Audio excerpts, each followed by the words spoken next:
엔비디아 실적이 잘 나오면서 나스닥 지수가 연초 대비 15% 정도 더 상승을 했습니다. 작년에도 증시가 꽤 상승했는데 올해도 상승하면서 낙관적인 전망이 가득해졌어요. 원래 증시가 오르면은 낙관적인 전망이 증가해요. 근데 또 증시가 내리면은 그제서부터야 부정적인 전망이 증가합니다. 그런데 투자자는 전망을 보고 나서 미래를 예측하고 투자를 해요. 뒷북 투자를 하는 거죠. 지금은 증시 분위기가 좋고 호재와 악재가 딱히 없는 상황입니다. 예상하지 못하는 악재가 갑자기 나왔을 때 많이 하락해요. 예상되는 악재는 영향을 적게 주는 경우가 많습니다. 돌발 악재가 나오게 되면은 이때 좀 충격을 줄 수가 있습니다. 안 나오면은 증시가 좀 더 가는 거고, 나오게 되면은 올랐던 폭을 상당 부분 반납해야 될 수도 있어요. 2020년 2월에 모두 증시가 오른다고 했었거든요. 그때만 해도 증시가 내린다라고 말하면은 바보라는 취급을 받던 시기였었어요. 2월 달에 코로나 때문에 마스크를 쓰고 그러다가 좀 괜찮다 그래서 2월 달에 마스크를 풀고 다니던 시절이 있었습니다. 심각성 대비 대응이 아니했던 시절이었었고 시장도 평온했었어요. 증시도 문제가 없었죠. 근데 저만 쎄함을 느꼈어요. 직감적으로 이거 뭔가 너무 안 좋다. 어느 정도로 안 좋았었냐면은 혼자 이상한 사람이 된 것처럼 선물 옵션 계좌를 그때 개설했어요. 교육 받고 나서 그 다음날 샀거든요. 그때 코스피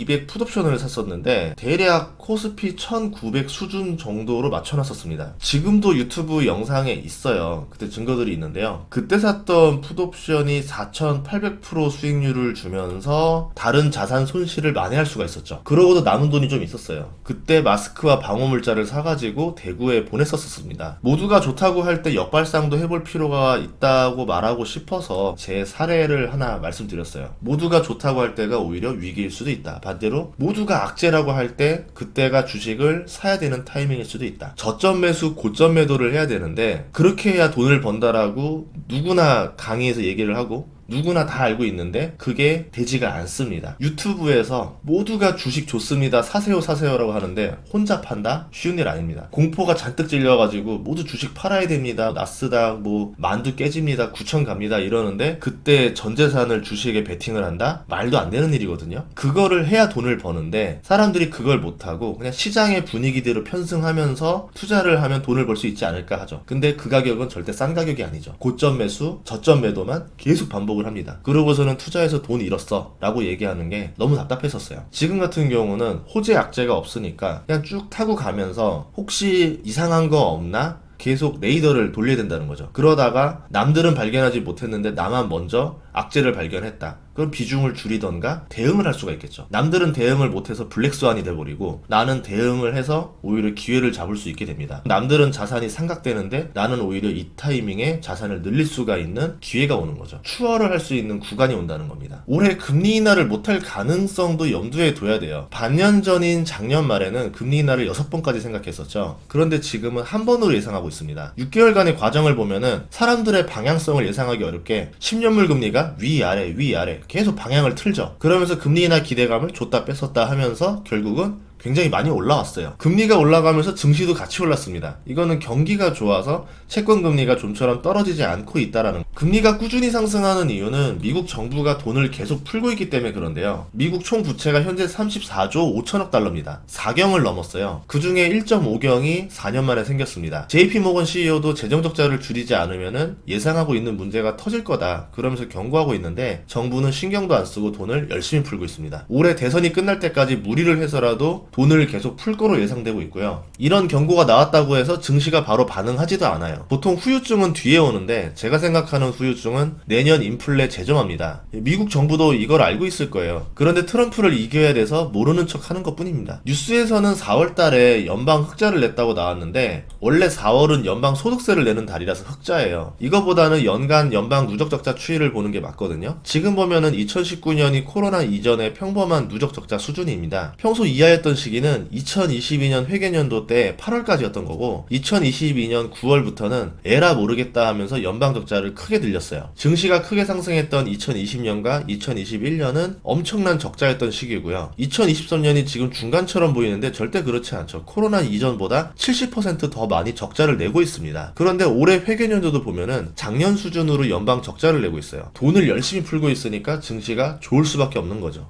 작년보다 지출이 늘어난 곳을 보면은 순이자 지출이 41%가 증가했습니다. 금리가 높으니까 연방세금을 이자 갚는 데 써야 되겠죠. 그 외에도 국방, 사회보장, 의료보장 지출이 작년보다 더 늘어났습니다. 이자가 이자를 불러서 재정 적자를 더 압박할 건데 지출을 전혀 줄일 생각이 없어 보이죠.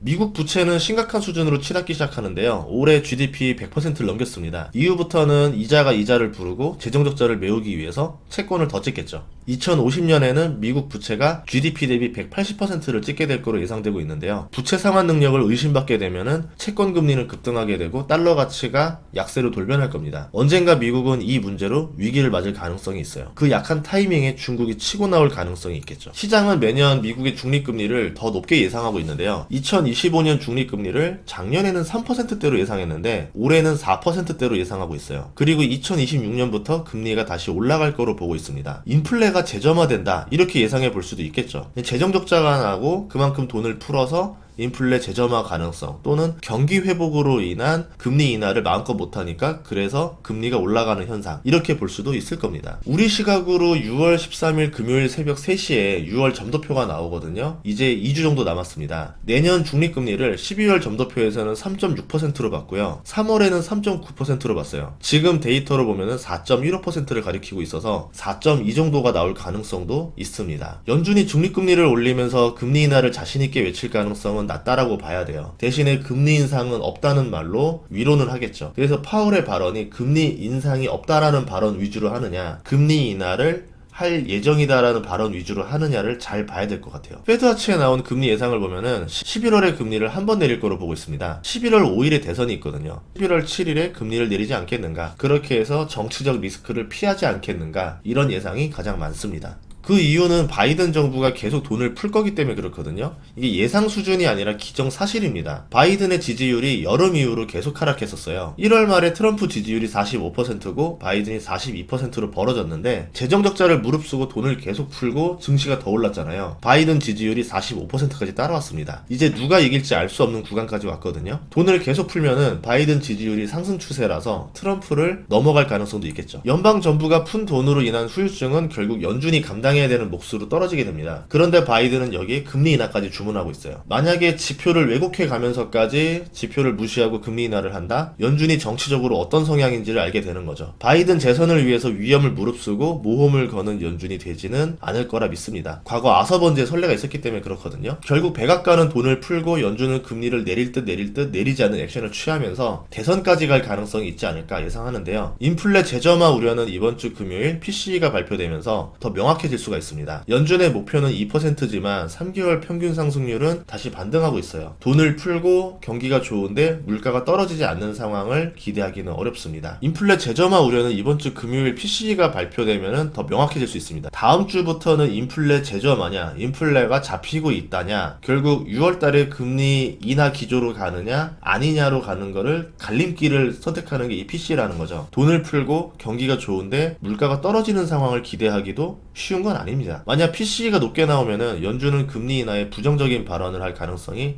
높아지겠죠. 제가 생각하는 거는 지금의 과도한 부채를 해결하려면은 연준은 높은 인플레가 필요하다라는 생각이거든요. 오히려 이 높은 인플레를 확실히 잡을 생각이 없다라고 저는 예상하고 있습니다. 예를 들어서 목표 인플레를 2%라고 말하지만 그렇게 하면은 이 부채를 감당하기 쉽지가 않아요. 지금 상황은 3%가 넘거든요, 인플레가. 이거를 장기간 고착화시키는 거예요. 경기가 좋은 상태, 고용이 지금 상태를 유지하면은 인플레 3%를 장기간 끌고 갈 수도 있겠죠. 그럼 돈이 어디로 갈까요? 자산으로 쏠리겠죠. 자산 가격 상승이 벌어지면은 국가 부채를 실질적으로 감소시키게 됩니다. 어떤 말이냐면요, 부채는 인플레에 반영되지가 않아요. 인플레가 오든 디플레가 오든 부채는 부채입니다. 10억짜리 빚을 들고 있는 사람인데 인플레로 자산이 5억에서 10억이 됐어요. 원래는 빚을 갚을 수 없는 능력이었던 사람이 빚을 갚을 수 있는 능력이 생겨버리는 거죠. 국가가 유도하는 인플레가 이 방식입니다. 그래서 국가는 국채를 갚아나가는 것이 아니라 계속 발행해서 돌려막고 늘려나가고 있죠. 인플레가 2%일 때랑 3%일 때랑 어떤 차이가 벌어지냐면요, 자산 인플레가 펌핑되는 속도가 더 빨라져요. 부자들은 자산을 가지고 있으니까 더 빨리 부자가 되고 없는 사람들은 더 가난해지는 겁니다. 상대적인 가난이 더 벌어지게 될 것이다. 그럼 향후에 미국에서 벌어질 수 있는 문제 중에 하나가 빈부격차 문제가 지금보다 더 심해질 가능성이 있다. 근데 이게 미국만의 이야기가 아니겠죠. 미국이 그렇게 인플레를 타깃으로 잡으면 아시아, 우리나라도 이런 일이 벌어질 가능성이 있다라는 거죠. 그래서 경기가 좋은 상태로 인플레를 높게 유지한다면은 자산에 투자해야 되는 게 맞다라고 말씀드리고 싶고요. 만약에 인플레가 높은 상태에서 경기가 결국 그리고 무너진다. 이렇게 되면 경제 위기가 오는 거죠. 다음 시간에도 좋은 정보로 찾아뵙겠습니다. 구독과 좋아요, 알림 설정 부탁드리고요. 주식 공부 열심히 하시길 바라겠습니다. 다음 시간에 뵙겠습니다.